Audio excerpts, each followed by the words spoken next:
And so the thought here is, what if Department A and Department B have better drivers for overhead costs? And so we're gonna use the same example, but what if we had a machining department and an assembly department? Like the machining department makes the products, makes the raw materials, converts the raw materials into some kind of finished product that then people then go construct. Well, the machining department's gonna use something like machine hours, and the assembly department's more driven by direct labor, right? That makes sense. Like we use machines in the machining department and we use labor hours in the assembly department. So let's walk through how we'd split this if we were to do it in a departmental way. So up here was the plant-wide, but what if we do departmental-wide? Overhead rate. We'll do this.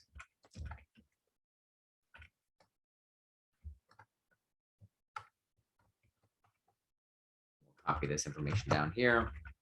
We have the same number of units, but now we have a machining department,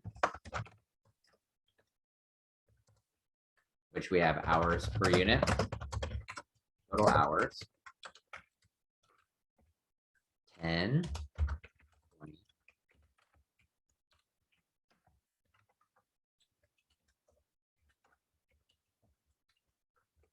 And we have our assembly department.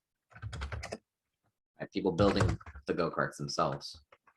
Hours per unit, total hours. 5.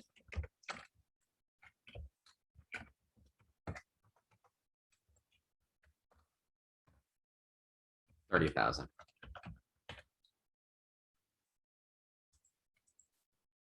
So now we're going to figure out our departmental overhead rates. So we have to take the total budgeted departmental overhead divided by the allocation base.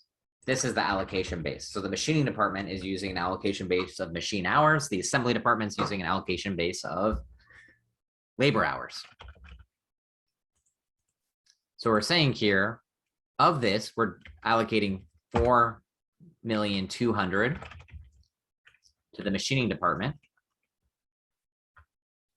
So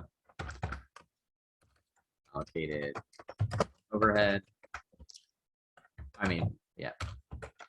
Machining 4,212,23.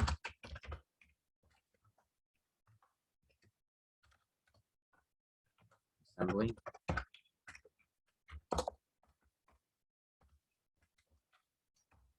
We say this is the machine hours, cost per machine hour. We're saying $60 per machine hour, labor hours, 30,000.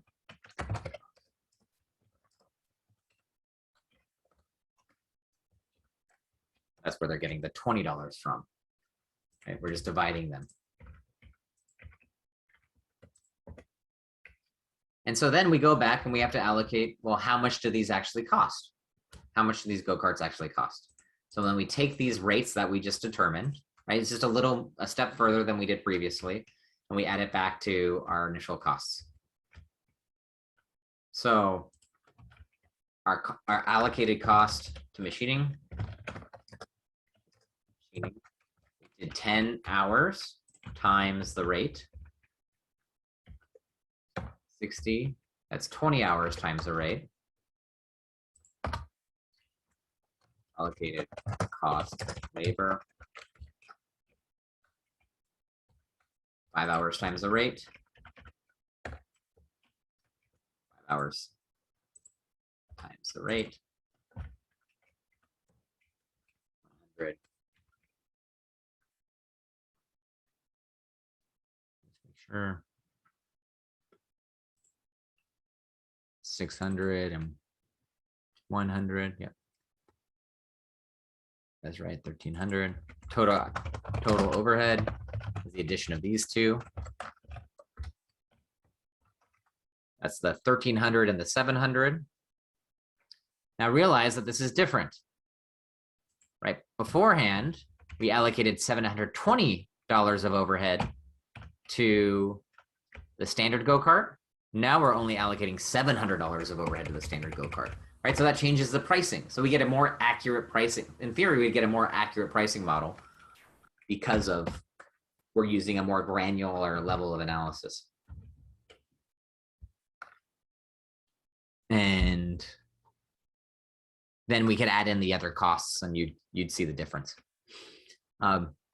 So the key takeaway for the departmental here is now we're using 2 departments instead of 1 for the allocation. So there's more buckets to allocate to.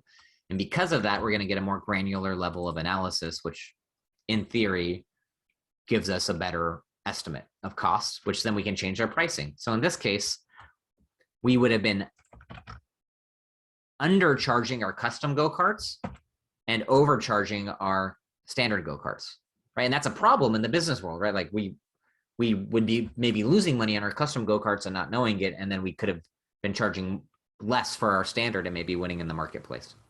Okay, questions? Michelle, your hand's still up? Do you still have a question? No, I forgot to follow that. Okay, no worries. Anyone else have a question? Is this making sense?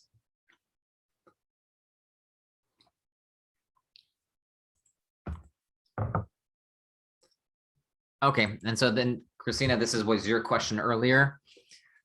What is the advantage versus the disadvantages of the departmental overhead rates? Like, why would we use a less accurate methodology? That's kind of your question. And the reason is because we need to know the products and understand their complexity, understand the batch sizes, understand all those drivers, right? Like we might not have this information. We might not have we have to have the amount of labor hours and the amount of machine hours. That might not be being measured. And it turns out, like, unless we have these accurate measuring tools, we might not know if doing it at this level is more accurate. Like we need to have all of the information available to us and the data, and it needs to be accurate in order for us to use this methodology.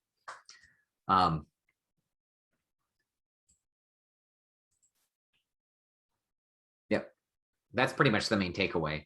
The advantages of the Plantwide, the easier methodology, is its gap. It's used for external reporting. We use the Plantwide rate for external reporting for consistency's sake. And it's pretty easy to implement. So just easier. As a key takeaway is it's easier and it's required for gap. Departmental is more accurate and more refined, but requires more work. That's pretty much it. And if we don't have the correct information, then we could distort our product costs.